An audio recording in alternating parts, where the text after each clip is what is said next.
Good morning. I'd like to share a little story about Abdul-Baha and how he acted like a shield that protected Baha'u'llah. And this is at the time of around Akka. For 9 long years, Baha'u'llah had been confined in Akka, the prison city. Happily, that was over now. He was now living in the countryside. Abdul-Baha eventually rented a bigger house for his father. That was the magnificent mansion of Baha'i. This is where Baha'u'llah lived until the end of his life. Abdul-Baha was still living with his family in Akka. Would he not have liked to live in the country and not in the city? He probably would. And then he could be with Baha'u'llah every day. Yet he did not move. Abdul-Baha chose to live where he could best serve Baha'u'llah, and that was in Akka. When the Holy Family were living in Baghdad, Baha'u'llah used to mix regularly with the people. In Akka, that did not happen any longer. There it was that Abdul-Baha went about on behalf of Baha'u'llah.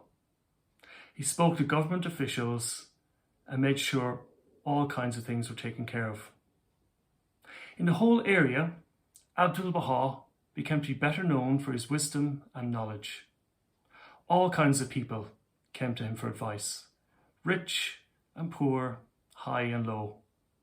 Even the governor of Akka came to visit him, who with great respect would remove his shoes before entering his room. So just imagine Abdul-Baha, the prisoner. The powerful sultan of the great Ottoman Empire had forbidden him to leave Akka. But governors were inviting him to their cities and taking off their shoes before entering his room. And just imagine, Abdul-Baha had spent a year in school as a child.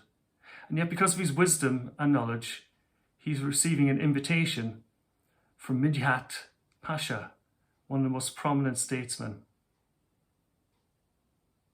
Abdul-Baha was there for everyone, especially poor people and those who needed help.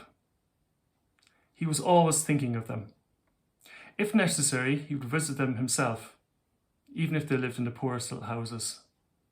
And if they were sick, he would pay for a doctor. Abdul-Baha was also in Akka to help pilgrims. After their long, tiring journey, they arrived exhausted in Akka. He made sure they had good lodgings, and he prepared them for the greatest moment of their lives, meeting Baha'u'llah. So, by staying in Akka, Abdul-Baha was able to save Baha'u'llah from having to bother about all the day-to-day worries. He was a shield for his beloved father. In this way, Baha'u'llah had time and opportunity to reveal books and tablets and write letters to the Baha'is. Abdul-Baha showed great reverence for Baha'u'llah. When he'd visit him, as soon as he caught sight of the house where Baha'u'llah lived, he got out of his carriage or off his mule and he bowed low, his forehead to the ground, even if it was wet with rain. And then he would walk the rest of the way to his house. When he was with Baha'u'llah, he showed nothing but respect and humility. Baha'u'llah taught his followers to have great respect for Abdul-Baha. He taught his family and followers to call him the Master. When Baha'u'llah saw Abdul-Baha coming, he would send out his family and followers to go and meet him. This was a way to honour someone in the East. Once he indicated to one of the pilgrims that meeting Abdul-Baha was as if meeting Baha'u'llah. This happened in the last year of his earthly life. The pilgrim, a youth of 16 called Taruzallah, who had not been invited to meet Baha'u'llah for some time and was getting impatient, eventually he asked one of the children of the Holy Family to take a letter asking for the bounty of meeting Baha'u'llah. When he was allowed to meet him, Baha'u'llah asked him, "Do you not meet the Master every day?